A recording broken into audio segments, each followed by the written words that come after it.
Bismillahirrahmanirrahim. Assalamualaikum warahmatullahi wabarakatuh. Halo teman-teman semuanya, apa kabar? Semoga kita dalam keadaan sehat terus ya. Bertemu lagi dengan saya Dodi Ferdiansyah, dan di video kali ini kita akan membahas kelanjutan dari topik tentang social engineering kemarin. Topik yang akan kita bahas di video kali ini adalah tentang OSINT. Apa itu OSINT dan bagaimana penggunaan OSINT ini? Tanpa panjang lebar, yuk kita langsung bahas.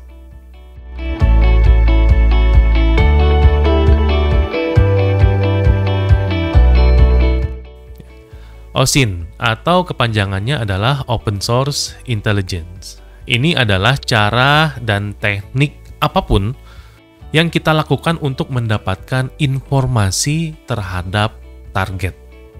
Pokoknya caranya apapun, tekniknya apapun, yang penting informasi yang kita dapatkan itu harus dapat. Mau cara yang sopan atau cara yang agak brutal, pokoknya hajar aja lah. Intinya, informasi yang ingin kalian capai itu harus bisa didapatkan. Tapi, nggak semudah itu juga. Karena sebelum kalian melakukan OSINT ini, kalian harus mendefinisikan informasi yang ingin kalian capai itu, ya harus jelas informasinya. Kemudian nggak asal bilang, pokoknya gue harus dapat semua info dari si target ini. Nanti jatuh-jatuhnya ya pabelit lah. Atau bahasa kerennya itu paciweh gitu ya. Sekarang saya akan kasih beberapa sudut pandang kepada teman-teman di sini tentang OSINT. Di internet sampai detik ini ada 5,55 miliar website yang terindeks. Bayangin. Ada 5,55 miliar website yang terindeks ya. Yang nggak terindeks nggak tahu ada berapa. Kebayang nggak berapa banyaknya itu? Nggak kan? Oke, angka tadi itu bukan angka yang sedikit loh. Banyak banget. Terus, hubungannya apa Pak sama OSINT? Kalau misalkan kalian mau menerapkan spear phishing misalkan. Tujuan kalian pasti mau nyari informasi tentang hobi seseorang, kemudian yang dia sukai atau yang tidak dia sukai, dan semua hal yang memiliki value atau memiliki nilai.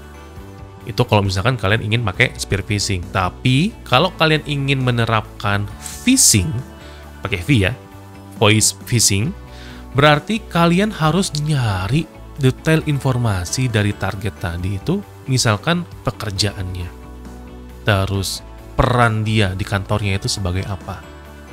Kira-kira si target ini bakal ngangkat telepon dari siapa aja. Dan masih banyak lagi informasi-informasi yang teman-teman bisa gali. Pertanyaannya, dari mana kita bisa dapetin informasi-informasi itu? Yes, kalian punya 5,55 miliar website yang bisa kalian gunakan untuk mengubek-ubek buat dapetin informasi dari si target tersebut. Itulah senjata kalian di OSINT ini. Cuman masalahnya adalah kalian sanggup nggak ngubek-ngubek satu persatu website tersebut? Pusing kan? Itu bukan angka yang sedikit sekali lagi ya. Bisa olap kalian mah.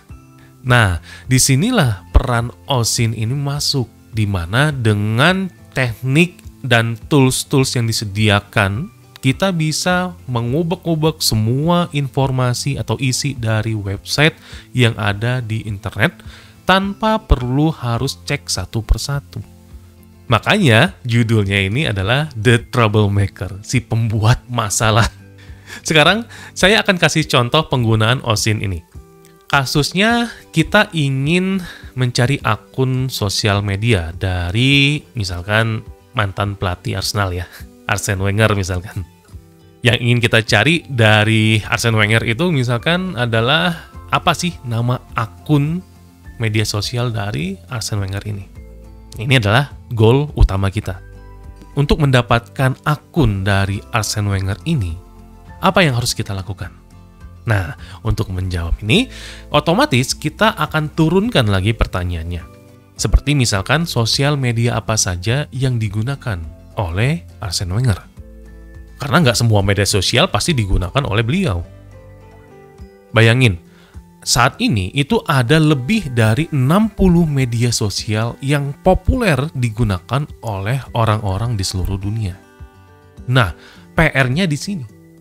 Nggak mungkin dong kita cari satu persatu media sosialnya. Sehingga untuk menyelesaikan masalah ini, kita pakai skill yang namanya observasi. Coba kita observasi kegiatan dari Arsene Wenger misalkan. Misal dari berita, di TV, atau dari koran, atau dari majalah. Bisa juga dari akun-akun berita di sosial media kayak di Instagram. Terus kalau nggak dapat gimana Pak? Ya kalau nggak dapat, coba cari silsilah keluarga dari Arsene Wenger. Siapa nama istrinya, kemudian nama anak-anaknya siapa. Kenapa harus sampai nyari ke keluarga-keluarganya? Karena dari Arsene Wenger-nya kan nggak pernah ngasih tahu akun dia apa. Tapi mungkin secara sengaja atau nggak sengaja, keluarganya pernah nge-mention beliau tentang media sosialnya. Misalkan kita ingin mencari silsilah dari keluarganya Arsene Wenger. Nah, teman-teman bisa menggunakan Google untuk melakukan searching. Ketik saja misalkan Arsene Wenger. Itu biasanya di paling atas itu akan muncul orang-orang yang terhubung dengan beliau. Contoh misalkan istrinya atau mantan istrinya, anak-anaknya, saudara kandungnya. Nah, itu kita bisa cari di situ, catat. Oh, ternyata ada anaknya nih. Kemudian kita lihat profilnya. Dapat nama lengkap anaknya, kemudian kita coba cari sosial media yang digunakan oleh si anaknya tadi. Oh, ketemu. Ternyata si anaknya menggunakan Twitter. Kita masuk ke Twitter, kemudian kita searching si anaknya, kita lihat, scroll dari atas sampai ke bawah, postingan-postingan yang sudah dia lakukan. Kira-kira kita menemukan sesuatu tidak? Terutama yang berhubungan dengan akun orang tuanya atau Arsene Wenger-nya. Nah, sebenarnya cara seperti ini kan secara tidak langsung teman-teman sudah pernah melakukannya. Ingin mencari target dari gebetannya misalkan, ingin mencari hal-hal yang disukai oleh pacarnya dan seterusnya. Itu kan kita lakukan secara tidak sadar sebenarnya. Kita masuk ke sosial media sahabatnya, kita coba pantau aktivitas-aktivitas dia di sosial media dan seterusnya. Nah, inilah yang disebut dengan OSIN. Kalau kita lihat kasus di atas, kita bisa buat tuh pola OSIN-nya. Jadi kayak gini hasilnya. Mulai dari observasi, kemudian searching di Google, sampai kita nge-scroll akun anaknya, baru kita searching di Twitter, dan dapet deh akunnya.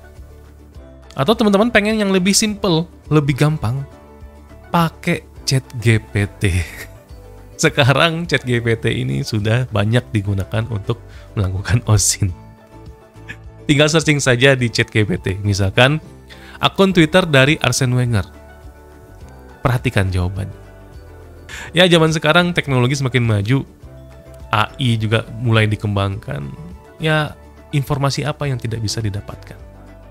Nah, inilah yang dimaksud dengan OSIN itu. Jadi, kalau kita turunkan, OSIN itu sebenarnya nanti akan ada dua jenis. Ada yang sifatnya non-technical, ada yang sifatnya technical. Nanti kita akan bahas di video berikutnya aja ya. Jadi harap bersabar. Oke, sekian video pengenalan tentang OSIN ini. Gimana? Menarik kan? Sebenarnya secara nggak langsung teman-teman juga udah pernah kok pakai OSIN ini. Jadi coba diingat-ingat lagi, kira-kira teman-teman pernah melakukan apa sebenarnya untuk mendapatkan informasi dari target. Cuman masalahnya nggak ngeh aja ya. Nanti di video selanjutnya kita akan bahas jenis-jenis dari OSIN yang tadi ya, yang sudah saya jelaskan, yang non-technical dan juga technical. Kalau kalian suka video ini, silakan save playlistnya ya supaya belajarnya bisa lebih terurut. Kemudian makasih juga support dari teman-teman semua di sini. Sampai jumpa lagi di video berikutnya. Tetap sehat, keep secure. Assalamualaikum warahmatullahi wabarakatuh.